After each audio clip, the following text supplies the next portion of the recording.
Bismillahirrahmanirrahim. Bonjour et bienvenue à Learn French with Hassan Dibile. Kusoo dhawow inaad Faransiiska la barato Hassan Dibile. Maantan waxaan baranaynaa les mois de l'année en français sida 12 bilood afka Faransiiska loogu dhaho. Marka aan akhriyo, répétez après moi iga soo dibdeh walaal. Janvier, février, mars, avril, mai, juin, juillet, août, septembre, octobre, novembre, décembre. Akueli makale.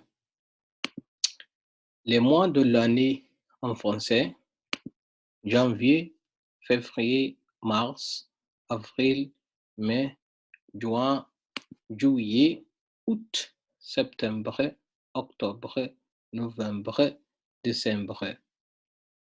Marsadhat, les mois de l'année en français waa janvier, février, mars, avril, mai, juin, juillet, août, septembre, octobre, novembre, décembre.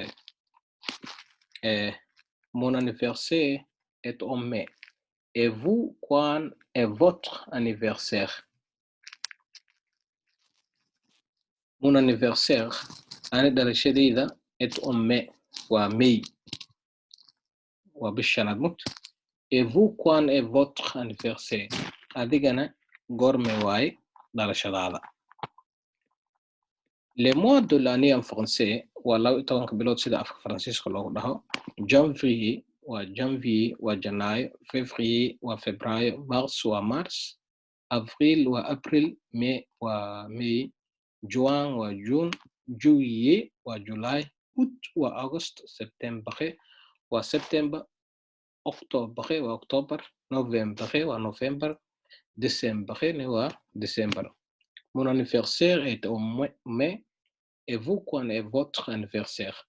Aniga dhalashadayda, mon anniversaire, an dhalashadayda est au mai, waa May waaye.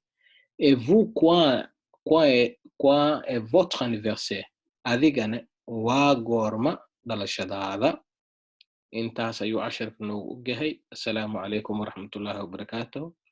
À bientôt. Bisous, bisous. À tout à l'heure.